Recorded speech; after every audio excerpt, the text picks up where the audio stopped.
Dulu gua drummer juga bro, tapi twin pedalnya nggak asik. Gila deh Pia, apa artinya? Oh Pak, terasa sekali pejabatnya Pak ya. Kalau ini kan bukan pejabat, ini kan podcaster.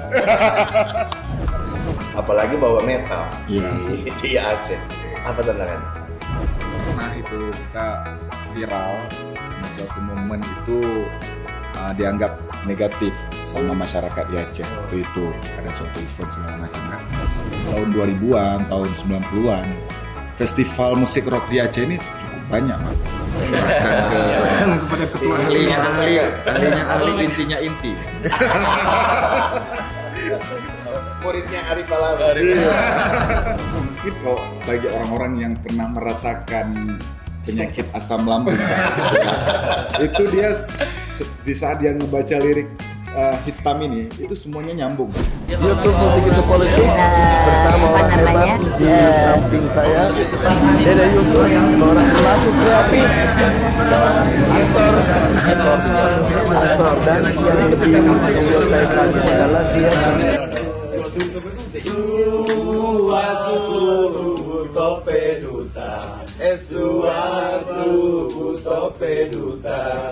Bakuda ulang dengan saya Amin Abdullah atau dikenal juga dengan Muhammad Amin di channel YouTube Musik Itu Politik, terutama di segmen Bakudapa. Bakudapa itu orang timur, Indonesia Timur tuh baku itu saling, dapat itu ketemu, jadi saling ketemu. Nah kayak gini nih, ketemu dengan Gila deh Pia.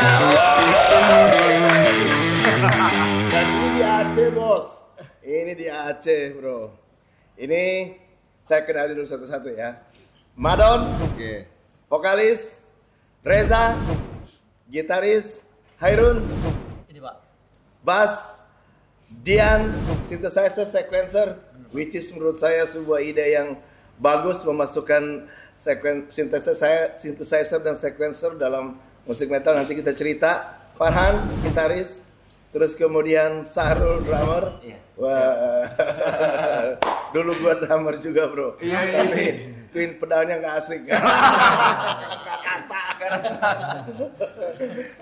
Jadi nggak ini. Nah, Gila deh Pia ini memang salah satu band dengan genre metalcore dan kemudian tapi dia khas Aceh ya. Jadi saya terus terang kenal Gila deh Pia justru karena kalian dari Aceh. Justru karena kalian dari Aceh. Karena kalau grup metal di Indonesia kan banyak. Tapi karena kalian dari Aceh dan yang sangat monumental dan saya kira itu yang membuat kalian banyak dikenal di dunia metal Indonesia nasional adalah penampilan kalian di Wacken Open Germany. Dan pada saat pembukaan kalian membawakan dengan Rapai apa namanya? Rapai Grimpeng. Mantap. Itu yang membuat ini kalian kita pilih. Jadi Kementerian Ekonomi Kreatif mempunyai program akselerasi kreatif yang intinya adalah membantu untuk promosi lagu yang telah ada kalian punya di daerah-daerah. Jadi orang-orang lokal champion kayak kalian kita bantu untuk pembuatan produksinya. Namun semua hak moral, hak ekonomi itu semuanya ada pada kalian. Jadi memang benar-benar pemerintah datang hanya untuk memfasilitasi agar negara juga hadir di tengah komunitas-komunitas seperti ini. Pertanyaan pertama. Gila deh Pia, apa artinya? Siapa bisa jawab? Gila deh Pia, apa artinya? Sweet. Ayo. Philadelphia sebenarnya nggak ada arti khusus ya. Manggil Pak apa Bang? Bang. Kalau Pak, aduh kelihatan tua kita. Oh Pak, terasa sekali pejabatnya Pak ya. Kalau ini kan bukan pejabat, ini kan podcaster. Kalau dari arti khususnya sebenarnya nggak ada Philadelphia itu, tapi kita mempunyai sejarah di mana kita waktu pertama kali membuat bikin ide buat band. Itu fasenya lagi mengidolakan satu band Lamb of God namanya dari Amerika. Jadi ada satu konser yang dibuat di kota Philadelphia. Temanya Philadelphia.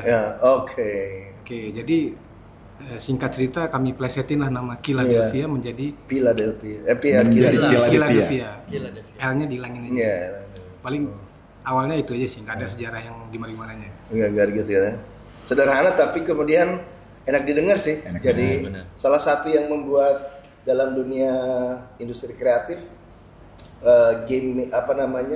diksi-diksi itu memang harus enak didengar, enak diucapkan juga Philadelphia. Penyebutannya juga. Pertanyaan saya yang kedua, teman-teman Philadelphia ini tetap memutuskan untuk tinggal di Aceh, tidak hijrah di Jakarta. Tentu saja teman-teman yang di Jakarta dengan di Aceh itu tantangannya beda. Saya juga dulu di Palu, punya ensemble world music di Palu. Nah, apa tantangan dan kreativitas, terutama tantangan kreativitas ya, apalagi bawa metal di Aceh, apa tantangannya? Mungkin kalau secara tantangannya banyak orang pada tahu semua, mungkin kalau di Aceh ini kan secara kita itu bisa ngeband itu mungkin nggak sama seperti yang ada di daerah-daerah lain ya. Mungkin dari segi peraturan pemerintah segala macam. Tapi kami menyimpulkan setelah kami berjalan hampir 17 tahun ya, hampir 17 tahun. 17. Itu tidak menjadi suatu halangan buat kami terus berkreatif gitu maksudnya. Jadi toh masih banyak cara untuk kita bisa bisa berkreativitas, misalkan bisa masih ada cara untuk bisa kita submit ke event-event tertentu seperti itu. Jadi peraturan yang mungkin bagi beberapa orang itu menganggap ini menjadi suatu halangan, tapi bagi kami itu tidak menjadi suatu halangan gitu.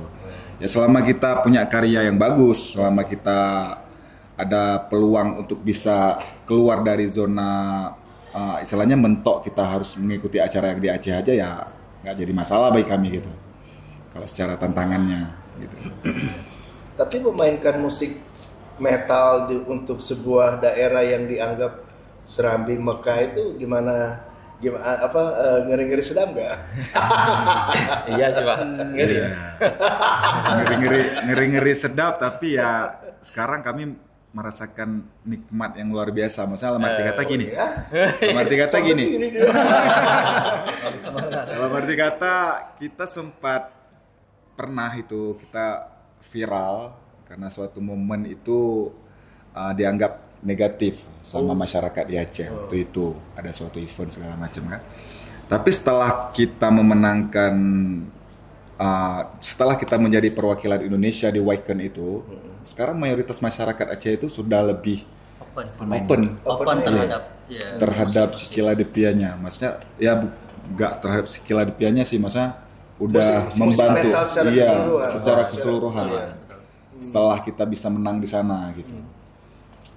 Ya gimana ya? Lebih memandang positif lah. Lebih memandang ke arah positif. Metal ini kadang tidak selalu diartikan yang seperti yang di luar atau di negara barat atau yang seperti satanis atau gimana. Jadi di saat sekarang memang metal ini menjadi sebuah ekspresi aja sih Pak. Dari genre musik yang memang kita suka. Jadi nggak harus ngikutin culture, tapi dalam hal bermusik patternnya seperti ini kita suka gitu. Ekspresi sih Pak. Gitu. Jadi metal itu hanya genre yang dipilih untuk mengekspresikan ekspresi. Gitu. Karena kalau kita lihat dari segi pekerjaan kita masing-masing pun sangat jauh dari genre kita Mas.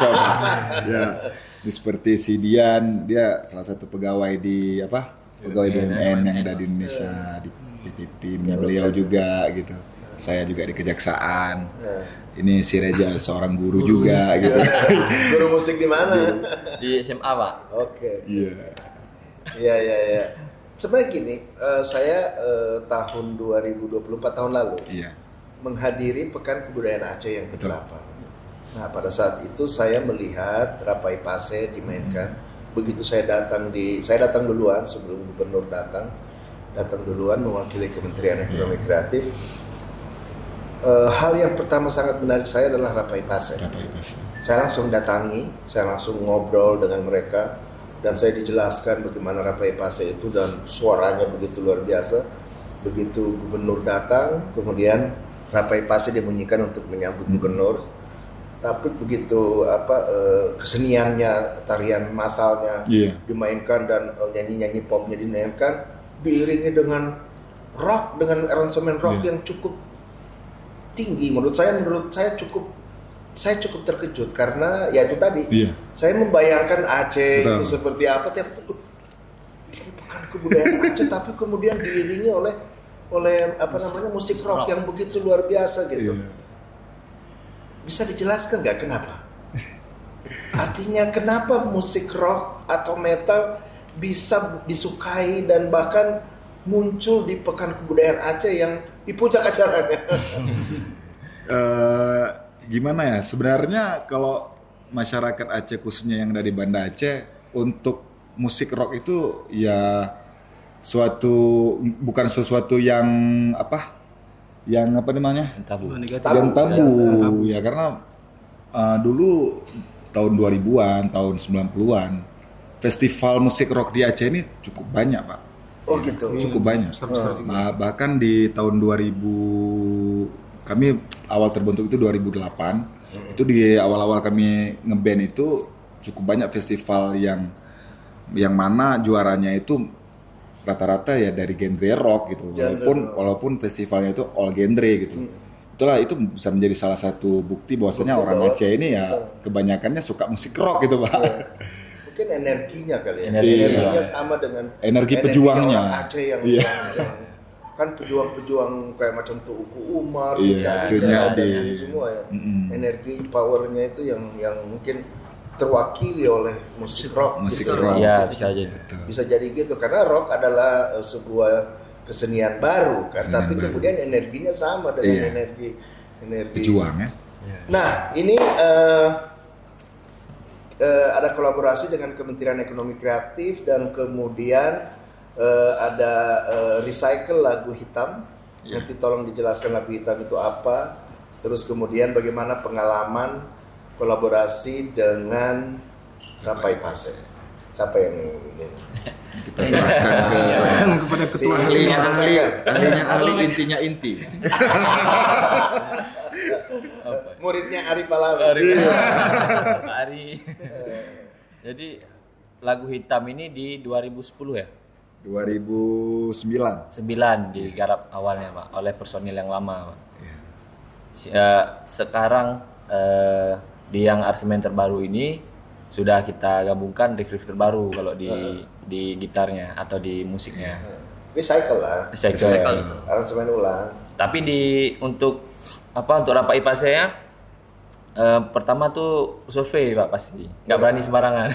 Nggak boleh. Survei, takutnya menghilangkan unsur pasenya. Terlalu banyak kita ubah atau menghilangkan unsur aslinya. Jadi survei sehingga dapat 4 pola yang kawan-kawan Pase itu menyebutnya lagu. Rupanya itu pola ritmenya.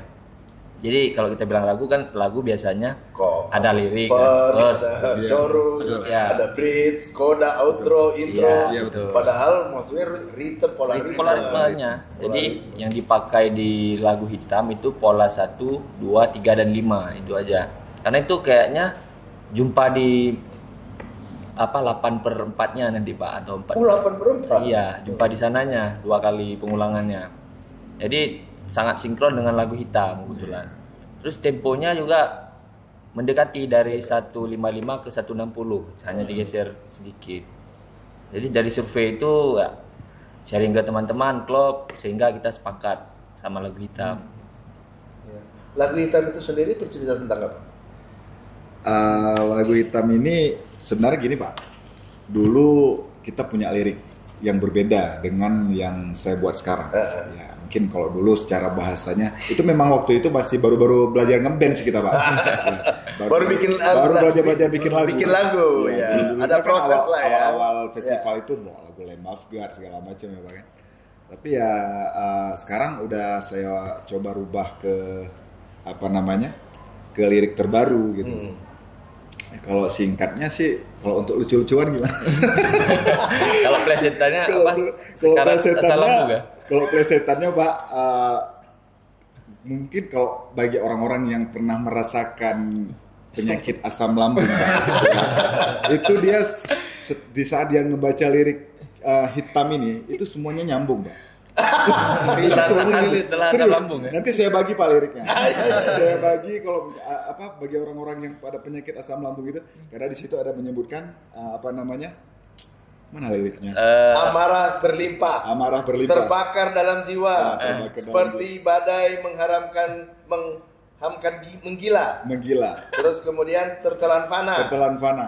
Yang setelah itu Pak, di bawahnya titik terendah. Seakan mendekat. Titik terendah seakan mendekat. Lambung kumat. Nah, itu lambungnya udah mulai kumat itu Pak. Ini lucu-lucuan aja. Jadi kalau untuk terkait dikolaborasikan dengan video klip, itu urusan videografernya. Tapi memang kalau saya lihat, titik terendah seakan mendekat. Ini memang asam lambung udah anxiety udah. Langsung. Setelah itu apa Pak? Ketakutan gelisah seakan merenggut nyawa. Ketakutan gelisah vokalis seakan nanya ke merenggut gua. nyawa.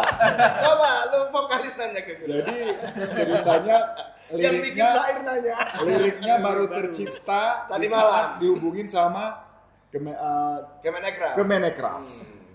Ya, tapi saya ngafal kalau udah nyanyi nanti lengket sendiri ya Pak. Kalau podcast beda. Memang lu ngasih panggung ke gua sebenarnya.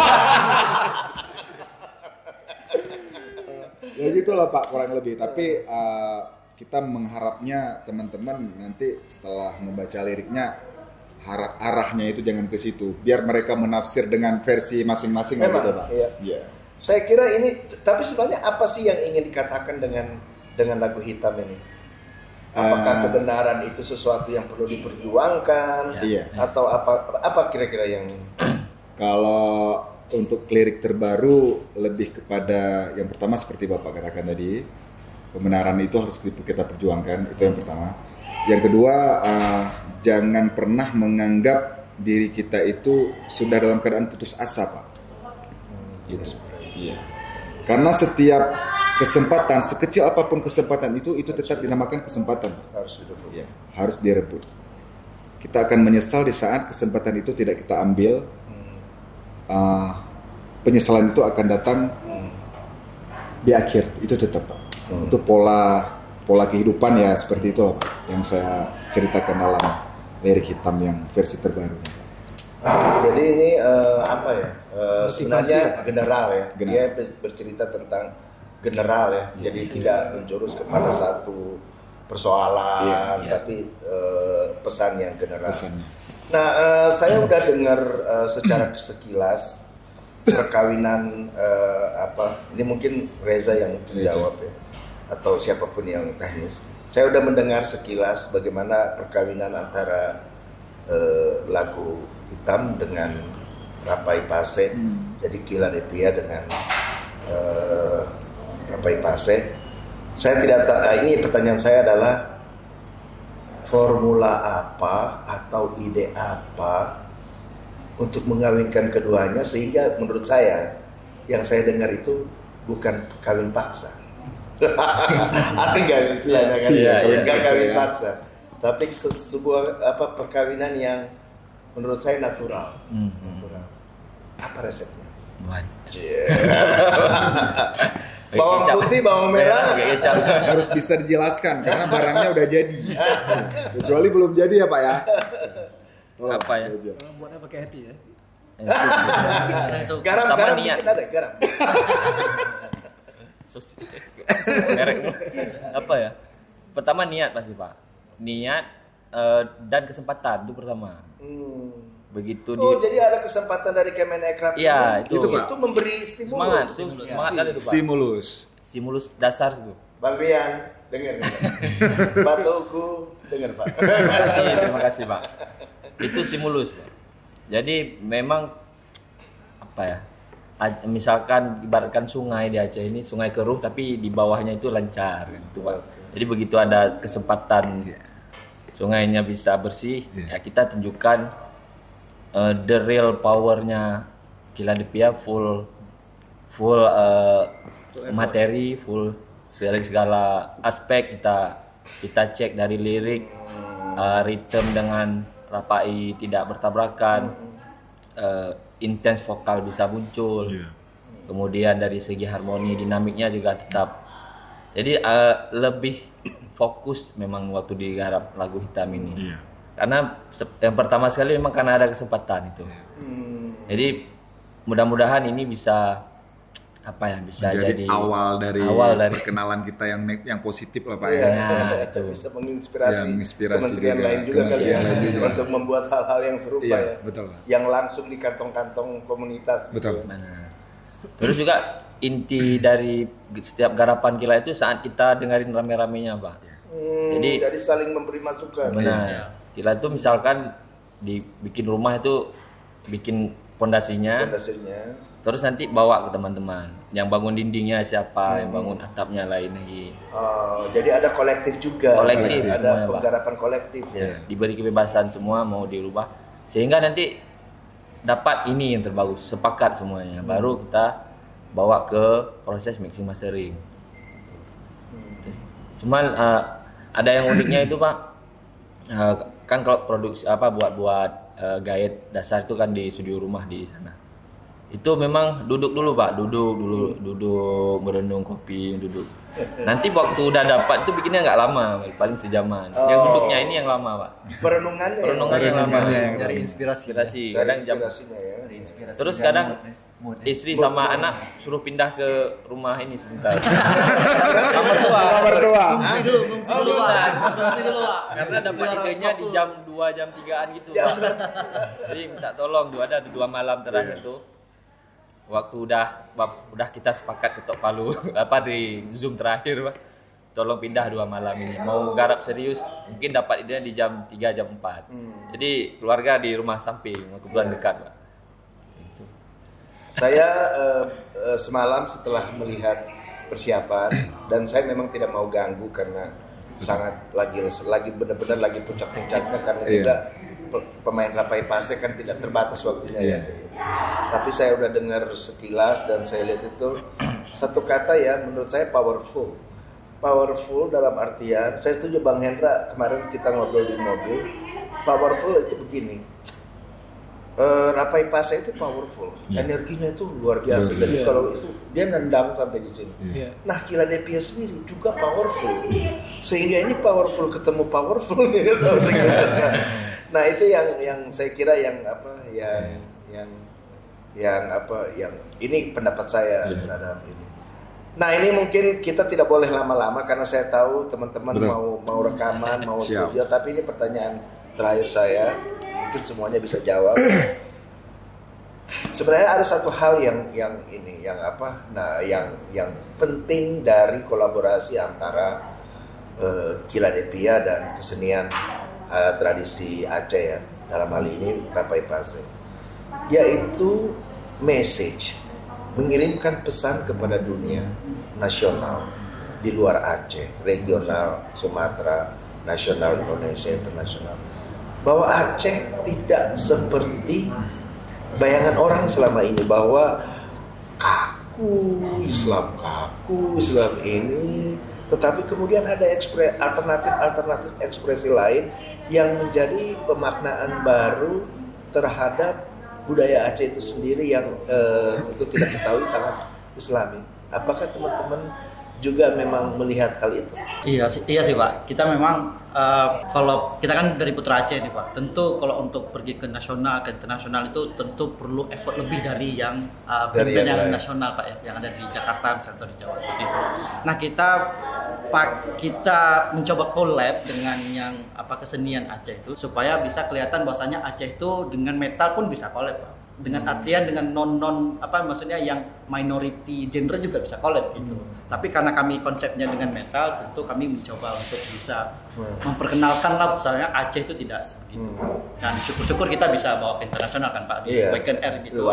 Iya, jadi kita salah satu ya misinya seperti itu supaya Aceh tidak dengan negatif itunya Pak, moralnya ya segala macam. Kembali ke seperti yang saya katakan tadi Pak, setelah kita pulang dari Wacken itu masyarakat Aceh pada hari ini itu sudah lebih positif menanggapi terkait genre-genre yang mayoritas anak muda lakukan sekarang di Aceh gitu.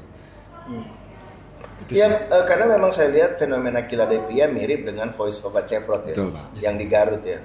Di sana ada 3 perempuan berjilbab, kemudian cukup menggoncangkan dunia karena ternyata mereka salah melihat Indonesia, mereka salah melihat Islam.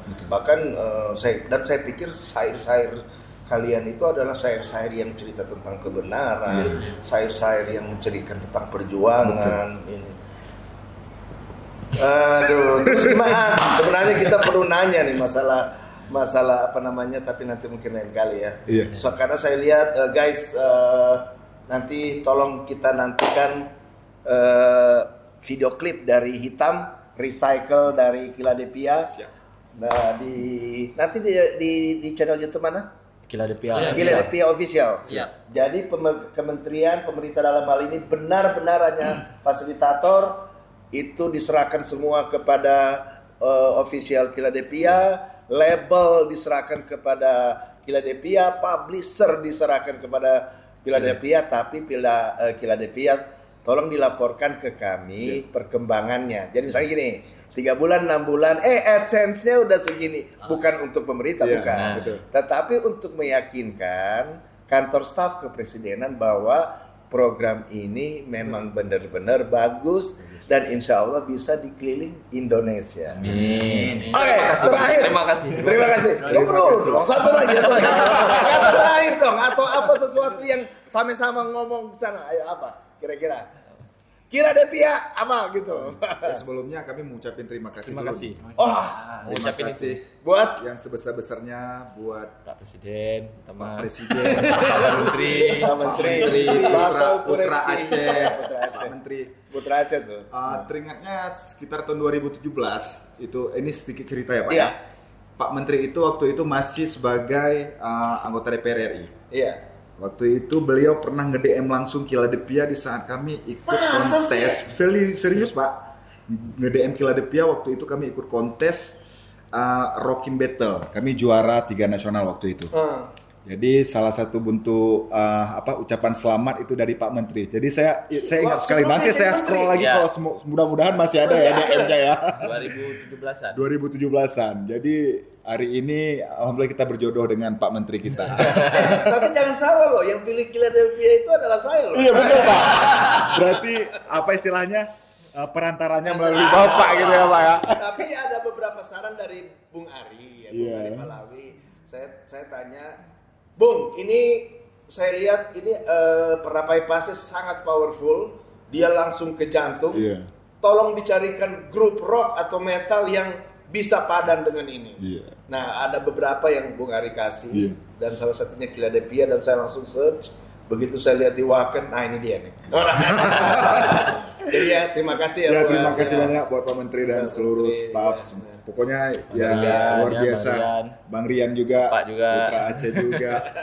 Bapak khususnya Pak nomor 1 yang sudah memfasilitasi komunikasi lancar dengan Reja juga. Iya, Reja. Lain apa sampaikan? Dia ada angkatan gua, lu cium tangan sama gua. Senior deh. Oke. Kita tiba di ujung podcast Pakudapa ini dan saya senang sekali bisa ketemu dengan saya bisa bilang mereka adalah local champion. Local champion yang tetap memutuskan untuk tinggal di Aceh. Dengan demikian bahwa ideologi kita membangun ekonomi kreatif dari daerah itu, mereka adalah contoh-contohnya. Mereka tetap stay di Aceh, mereka bisa menjadi local champion dan memberikan inspirasi kepada Aceh, Banda Aceh dan tentu Aceh pada keseluruhannya. Sampai Pakudapa ulang dengan saya Amin Abdullah dan Kiladepia. Salam Eka. Kiladepia. Awas sudah tangan loh pemiliknya. Iya dong. Masya Allah.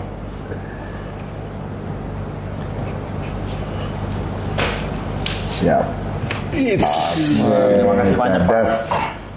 Tidak.